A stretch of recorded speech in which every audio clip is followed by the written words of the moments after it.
저는 2010년에 결혼했고 초등학교 다니는 아이를 하나 키우며 사는 여자입니다. 결혼한 지는 올해로 14년째가 되었지만 남편과 마지막으로 웃으면서 대화한 게 언제인지 기억도 나지 않을 정도입니다.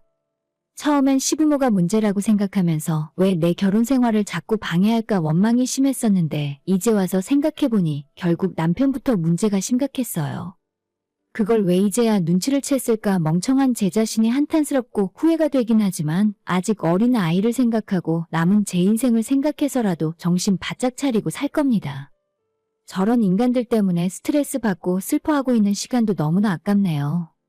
시댁에서는 저희 남편이 3남매 중 둘째이고 원래 자식들 중에 10손가락 깨물어서 안 아픈 손가락이 없다는 말도 있지만 제 남편은 집안에서 안 아픈 손가락으로 통합니다.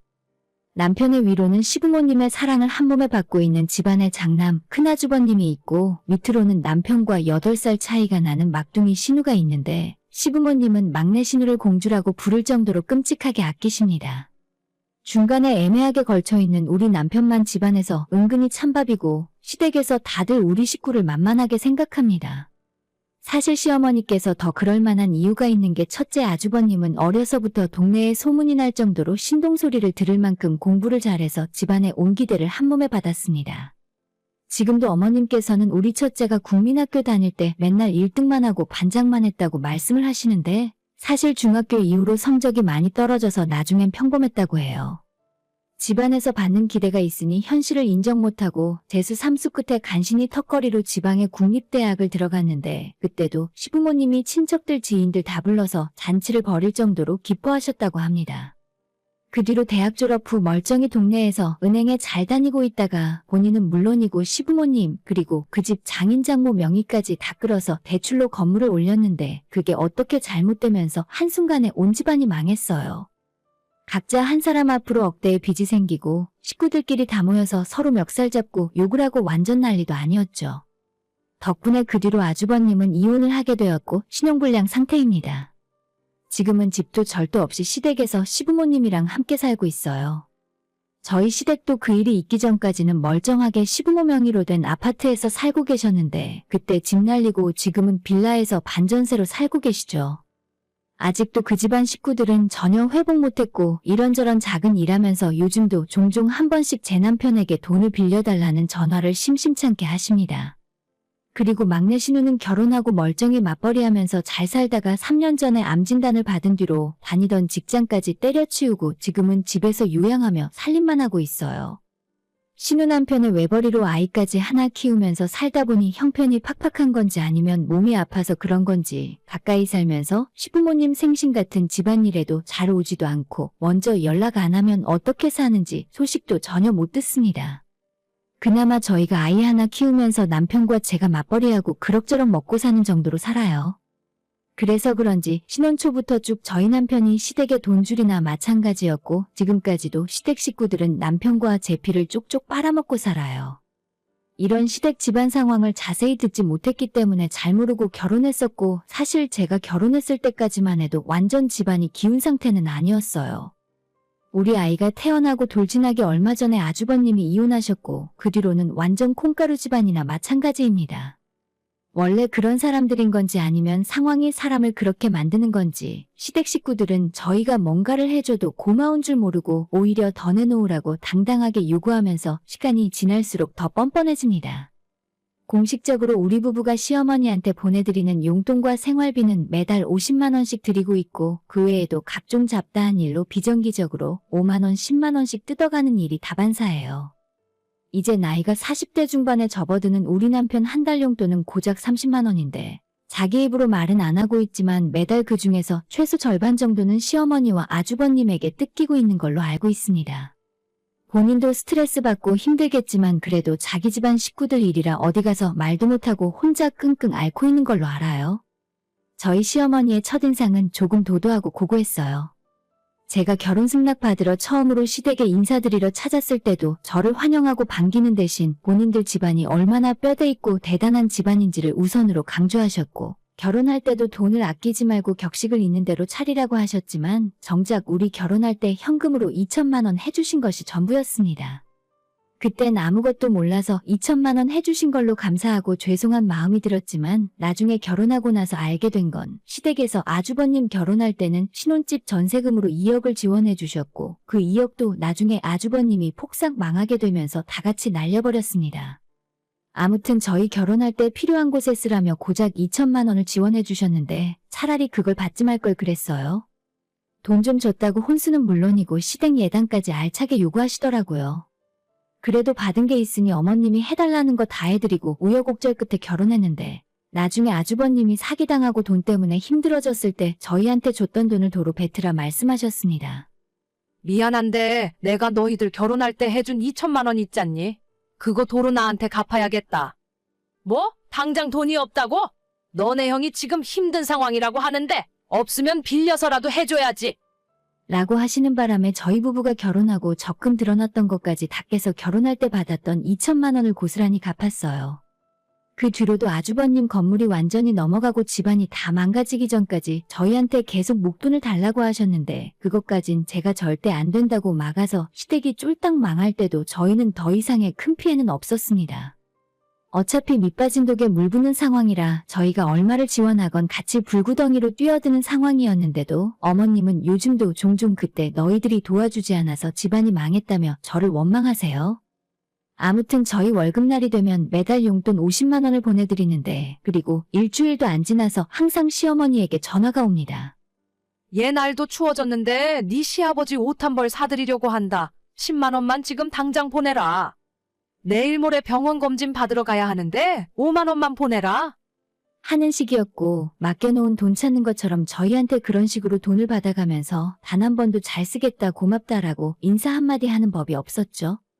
어버이날이나 시부모님 생신 전에는 거의 한 달 전부터 뭐가 갖고 싶다 아니면 뭐가 필요하니까 사달라고 당당하게 말씀하셨고 시댁 방문하는 길에 빈손으로 갈 수 없어서 간식거리라도 하나 사다 드리려고 하면 대형마트나 백화점에서 파는 제대로 포장된 고급스러운 물건들만 좋아하셨어요.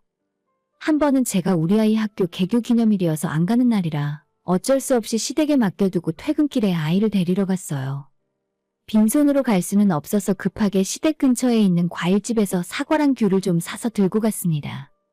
과일 가게에서 주는 검은 비닐봉투에 담아서 들고 갔는데 시어머니께서는 보자마자 기분이 팍 상한 티를 내면서 어떤 정신 빠진 며느리가 시댁 오면서 이따위로 봉다리에 달랑달랑 사들고 올 수 있냐면서 난 이런 거 안 먹으니까 도로 가져가라 하시더라고요. 특별히 대단한 일로 찾아가는 것도 아니었고 그날 하루 아이 봐주셔서 감사한 마음에 드리려고 하는 건데도 그렇게나 까탈스럽게 격식을 중요시하셨습니다. 이런 더러운 성격의 시부모들보다 더 큰 문제는 바로 우리 남편이었어요. 애초부터 제가 힘들어하고 매달 돈을 뜯기는 상황에서도 남편은 시부모와 모질게 연을 끊지 못했고 스스로도 시댁 집안 식구들과 앞이 보이지 않을 정도로 힘들고 어려운 집안 상황에 지긋지긋해하면서도 결국은 거부하지 못하고 본인이 가진 능력껏 할 수 있는 건 다 해주고 있었습니다. 신혼 초에는 부부가 따로 돈 관리를 하고 있어서 저는 남편이 어떻게 돈을 쓰는지 전혀 몰랐지만 우리 아들 태어나고부터는 제가 돈 관리하고 남편에게 매달 용돈을 주고 있었어요. 모든 필요한 돈은 전부 제 통장을 통해서 빠져나가게 만들어놨으니 저는 잘 틀어막고 있다고 생각했는데 그게 전혀 아니더라고요. 남편은 저 몰래 수년 전부터 마이너스 통장도 만들었고 자기 앞으로 들어져 있는 보험으로 대출까지 받아서 시댁에 지원하고 있었습니다. 저는 몇 년 동안 감쪽같이 몰랐던 이유가 남편은 월급 외에도 회사에서 받을 수 있는 수당이 여러 가지가 있었는데 특히 외부 출장비를 다른 통장으로 돌려서 받았고 3개월에 한 번씩 들어오는 보너스를 회사 사정이 어려워졌다면서 이제는 월급만 받는 것도 감지덕지하라는 거짓말을 저한테 하고 그 돈을 모두 빚 갚고 돌려막는 데 사용하고 있었어요. 이 사실을 최근에서야 알게 되었고 저는 남편에게 너무 큰 배신감과 충격을 받고 남편은 변명도 하지 못한 채 제 앞에 미안하다며 무릎까지 꿇었습니다. 이런 충격적인 일을 당했지만 제가 다른 집 사람들처럼 남편과 싸우고 집안 물건들을 집어던지고 그런 식으로 부부싸움을 하진 않았습니다. 14년간 길고 길었던 시댁 뒷바라지를 하는 동안 제 스스로 많이 포기하게 되면서 몸도 마음도 다 지쳐 있었나 봐요. 그렇게나 지독하게 당하고 살았지만 당장 가정을 깨트리고 싶지 않아서 남편이 그동안 저 몰래 보내줬던 돈은 이미 일어난 일이니 어쩔 수 없다 생각했고 남편의 마이너스 통장에는 아직도 1,000만 원 정도 빚이 남아있더라고요. 저희 부부가 그간 모아둔 돈도 있었기 때문에 그 정도는 큰 사고를 쳤다라는 느낌은 아니었습니다. 돈보다도 제가 가장 중요하게 생각했던 건 앞으로도 계속 이렇게 살아야 하는가, 대체 어디까지 시댁 식구들 뒷바라지를 하면서 살아야 하고 내가 어디까지 남편을 이해하고 양보해야 하는지가 문제였죠. 저는 남편에게 일어난 건 어쩔 수 없지만 앞으로 다시는 이런 일이 일어나지 않길 원했고 매달 제가 시어머니에게 드리는 용돈 50만 원 이외의 어떠한 지원도 하지 않기를 바랬습니다. 남편은 저한테 100번이고 1000번이고 미안하다 머리를 숙이고 무릎을 꿇으면서도 자기는 끝까지 집안 사람들을 외면할 수는 없다 하더군요. 제가 남편의 부정을 처음 알게 된 이후로 지금까지 거의 석 달 동안 매일 끝도 없이 남편과 대화를 나눴습니다. 그만큼 저는 가정을 깨트리고 싶지 않았고 남편이 아니면 시부모라도 어떻게든 설득을 해서 인연을 끊던지 거리를 확실하게 두고 우리 세 식구네 가정이 제대로 굴러가길 바랬어요. 남편이 성격적으로 엄청난 효자라면 제가 진작 이해하고 남편을 포기했을 거예요. 처음부터 자기 부모만 싸고 돌고 저보고 무작정 시댁을 지원해줘야 한다고 말하는 사람이었다면 당신은 당신 살고 싶은 대로 살라 하고 저는 혼자 아들 데리고 집 나왔을 겁니다. 하지만 남편도 집안 상황에 신물을 내는 사람이었고 본인 부모가 답이 없는 상황에 형이라는 인간은 더더욱 구제불능이라 생각하는 사람이었기 때문에 조금이나마 제가 기대를 했던 것도 사실이에요. 사정이 딱하고 시댁 상황이 여러모로 안 좋은 건 이해하지만 더 끌려다니다가는 우리가 길바닥에 나앉게 생겼는데 이제는 제발 정신 차리고 우리 인생만 신경 쓰며 살기를 바랬습니다. 하지만 지난 석 달간의 설득 끝에 저는 끝내 남편을 이기지 못했어요. 오죽 답답했으면 제가 남편한테 이야기 안 하고 몰래 시댁까지 쳐들어가서 시부모님을 붙들고 제발 그만 좀 하시라고 우리가 당신들에게 무슨 죄를 지은 게 있냐고 따지고 울면서 소리 질렀던 적도 있습니다. 시어머니는 여전히 처음 봤을 때 모습 그대로 저를 위해서 아래로 내려다보시면서 자기는 며느리 너가 무슨 소리를 하는지 통 이해를 못하겠다 하셨습니다. 아니 가족끼리 힘들면 돕고 사는 게 당연한 거지. 내가 아들 잘 키워서 아들한테 용돈 좀 받으며 살겠다는데 그게 뭐 잘못된 거냐? 너가 아무리 그래봤자 천륜을 거스르지 못하는 거야. 어디서 불려시 같은 게 부모 자식 인연을 끊으려고 들어? 울고불고 어머님에게 제발 우리 남편 좀 놓아달라고 사정하다가 시댁에서 얹혀 살고 있는 아주버님 손에 끌려서 시댁 현관문 밖으로 내동댕이 쳐지며 쫓겨났어요. 나중에 그 소식을 어머님으로부터 전해들은 남편이 저 없을 때 시댁에 찾아와서 한 번 다 뒤집고 아주버님이랑 멱살까지 붙들고 싸웠는데 그냥 그게 전부였어요. 그렇게 형이랑 싸우고 욕하고 부모님한테 왜 그러셨냐고 소리까지 지르고 심지어 시댁 집안 물건들까지 집어던지고 때려 부수면서 싸웠지만 딱 거기까지가 남편이 해줄 수 있는 전부였습니다. 아무리 그런 인간들일지언정 인연 끊고 사는 것만은 도저히 못하겠대요. 남편도 본인 집안 사람들 문제가 심각하고 그들이 달라는 대로 돈을 퍼다 주는 게 능사는 아니라는 것을 알고 있지만 그걸 칼로 무자르듯 매몰차게 무시하고 살 수가 없답니다. 맨날 욕하고 싸우고 입으로는 오만정이 다 떨어지고 제발 자기 인생에서 사라졌으면 좋겠다고 말은 하지만 이렇게 결정적인 순간에서는 결국엔 자기 핏줄이고 외면할 수 없나 봐요. 지난 시간 동안 정말 많이도 싸우고 어떻게든 남편을 설득해보려고 저도 노력할 만큼 했습니다. 이젠 진짜 안 될 것 같아서 남편을 포기하고 하고 싶은 대로 하고 살게 놓아주려 해요. 더 이상 질질 끌다가는 이제 앞으로 시부모님 아프기 시작할 나이고 시댁 병원비와 병수발, 시부모는 그렇다 쳐도 나이만 먹은 반백수 아주버님의 노후까지 전부 책임져야 할 것 같아서 무섭습니다. 올해 초 저는 결국 결심을 했고 남편에게 이혼하자 말했어요. 남편은 올 것이 왔다는 사람처럼 아무런 토를 달지 않고 전부 제가 원하는 조건으로 다 맞춰서 협의해 주었습니다. 살고 있던 6억짜리 아파트는 제가 갖기로 하고 저는 남편에게는 우리 부부 예금이었던 현금 2천만 원만 주고 이혼 서류에 합의해서 도장을 찍었습니다. 제가 집을 갖는 대신 앞으로 남편에게 양육비를 청구하지 않는 조건이었고 그래도 남편 쪽에 너무 가혹한 조건인 것 같아서 제가 비율을 조금 조정해 주겠다고 이야기했지만 남편이 거절했어요. 자기가 여기서 더 가져봤자 자기 부모랑 형한테 다 뺏기고 말 거라면서 그냥 제가 집을 갖고 우리 아들 잘 키워달라고 말하는 남편이었습니다. 저희 부부의 이혼 합의 소식을 뒤늦게 전해들은 시부모와 아주버님이 집까지 찾아와서 왜 너가 아파트를 통째로 갔냐고, 손주를 자기들이 키워줄 테니 양육권과 아파트까지 내놓고 저보고 몸만 나가라고 난리를 친 적이 있었어요. 집까지 찾아와서 시댁 식구들이 그 난리 치는 걸 남편이 나중에 오더니 진짜 자기 혀 깨물고 죽는 꼴 보고 싶어서 이러냐 하면서 아주버님이랑 멱살 잡고 싸우면서 다 쫓아냈습니다. 며칠 뒤에 남편에게 들어보니 이혼할 때 제가 줬던 2천만 원을 그대로 시어머니한테 전부 드리고 다시는 이 집에 찾아오지 말라고 했다 하네요. 그나마 지금까지 시댁에 그렇게 피 빨리면서도 버티고 살 수 있었던 건 남편이랑 제가 맞벌이로 벌고 있던 수입이 나쁘지 않았고, 그래서 드릴 건 어느 정도 드리면서도 먹고 살만했기 때문이었습니다.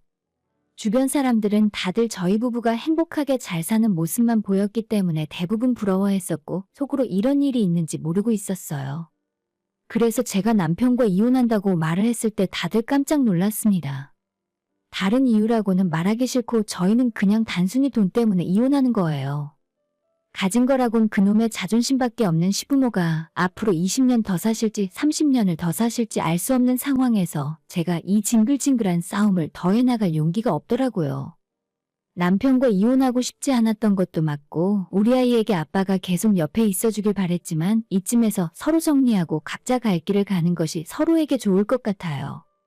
더 붙들고 늘어졌다가는 지금까지 좋았던 기억마저 다 사라질 정도로 힘든 일들이 너무 많았네요. 남편은 저와 이혼한 뒤로 시댁에 들어가서 내 식구가 함께 지내고 있습니다. 아주버님은 수입이 일정치가 않기 때문에 거의 혼자 벌어서 나머지 3사람을 먹여 살리고 있는 거나 마찬가지인데, 지금 이 모습이 시부모님이 원하던 모습인지는 잘 모르겠어요. 시댁 사람들 생각만 하면 머리가 너무 아파서 이제는 저도 마음을 독하게 먹고 아이와 우리 앞날만 생각하려고요. 오늘의 사연은 여기까지입니다.